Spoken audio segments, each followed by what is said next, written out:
పక ప్రతీకారాలతో రగిలిపోయే పల్నాడు నడిపొట్టు నియోజకవర్గం నుండి రాజకీయ ప్రస్థానం ప్రారంభించారు. గురజాల నియోజకవర్గం నుంచి 7 సార్లు పోటీ చేసి 4 సార్లు గెలుపు బావుట ఎగరవేశారు.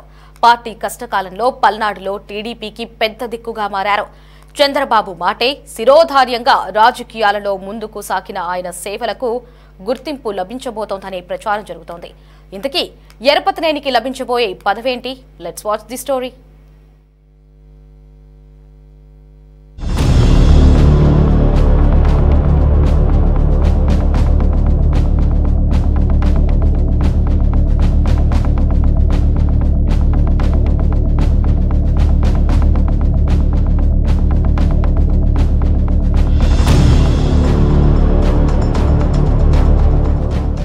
ఎమ్మెల్యే ఎరపతినేని శ్రీనివాసరావు గురించి పెద్దగా పరిచయం అక్కర్లేదు. వెనుకబడిన పల్నాడు జిల్లాలో టీడీపీ సీనియర్ నేత అంటే టక్కును గుర్తొచ్చేది ఎరపతినేని పేరే. ఎన్టీఆర్ పై అభిమానంతో రాజకీయాల్లోకి వచ్చిన ఆయన కొద్ది కాలానికే టీడీపీలో ముఖ్య నేతగా ఎదిగారు.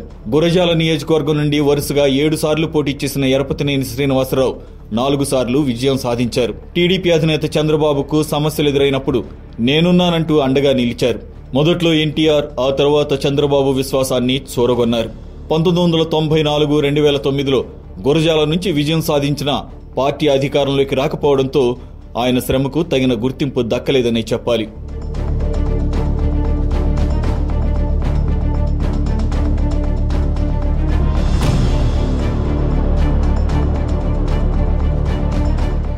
ఆంధ్రప్రదేశ్ విభజన సమయంలో తెలుగుదేశం పార్టీలో ఎరపతినేని పేరు మారుమోగిపోయింది.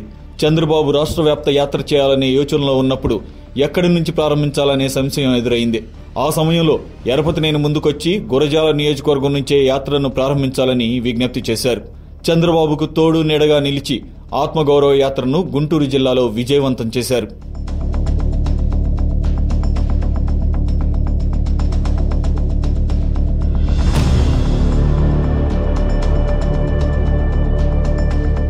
రాష్ట్ర విభజన తర్వాత జరిగిన 2014 అసెంబ్లీ ఎన్నికల్లో గురజాల నుండి 3వ ఎరపతినేని విజయం సాధించారు. అయితే అప్పుడే ఆయనకు మంత్రి పదవి ఖాయమని అనుకున్నారు.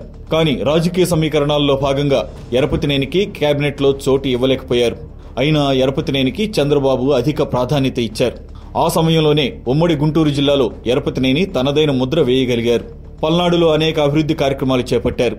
సిమెంట్ ఫ్యాక్టరీల ఏర్పాటుకు పెద్ద ఎత్తున అప్పటి టీడీపీ ప్రభుత్వం భూములు కేటాయించగలిగేలా చేశారు. నియోజకవర్గంలో ఉన్న దైద శివాలయాన్ని పుష్కరాల సమయంలో అభివృద్ధి చేశారు. చంద్రబాబు సైతం పుష్కరాల సమయంలో దైదలో పర్యటించేలా చూడగలిగారు.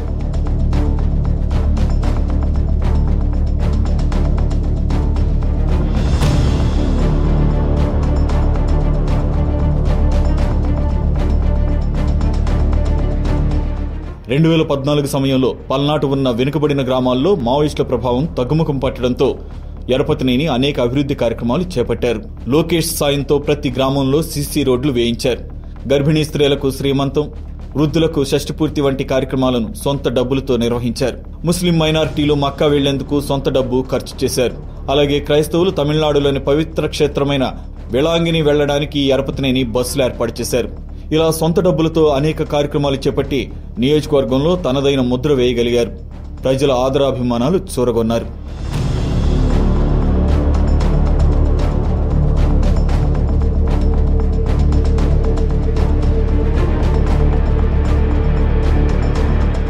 అంతేకాదు, గత 5 ఏళ్ల వైసీపీ పాలనలో ఆ పార్టీ నేతల దౌర్జన్యాలను ఎరపతినేని ధైర్యంగా ఎదుర్కొన్నారు. హత్యకు గురైన టీడీపీ కార్యకర్తల కుటుంబాలకు అండగా నిలిచారు.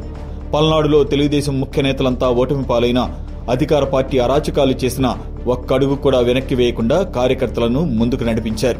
ఈ క్రమంలోనే 2024 ఎన్నికల్లో భారీ మెజార్టీతో మరోసారి విజయం సాధించారు. అయితే పొత్తుల్లో భాగంగా మంత్రివర్గంలో జనసేన, బీజేపీ చేరడంతో మరోసారి ఆయనకు మంత్రివర్గంలో స్థానం దక్కలేదు. అయితే ఆయన మాత్రం చంద్రబాబు మాటకు కట్టుబడి పార్టీ అభివృద్ధిని సమపాళ్లలో పరుగులు పెట్టిస్తున్నారు.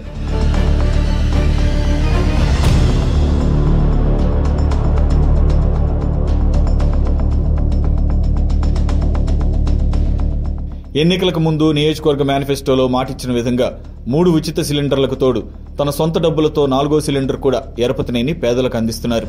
జాబ్ మేళాలు నిర్వహించి నిరుద్యోగులకు ఉద్యోగ అవకాశాలు కల్పిస్తున్నారు. అయితే పార్టీ కోసం కష్టించి పనిచేసే ఎరపతినేనికి మంత్రి పదవి రాలేదనే లోటు మాత్రం కనిపిస్తోంది. అందుకే ఎరపతినేని సీనియారిటీతో పాటు సిన్సియారిటీకి త్వరలో ప్రమోషన్ లభిస్తుందనే ప్రచారం జోరుగా సాగుతోంది. ఎరపతినేని కష్టానికి తగ్గట్లుగా మంత్రివర్గంలో స్థానం దక్కడం ఖాయమని పల్నాటి వాసులు నమ్ముతున్నారు.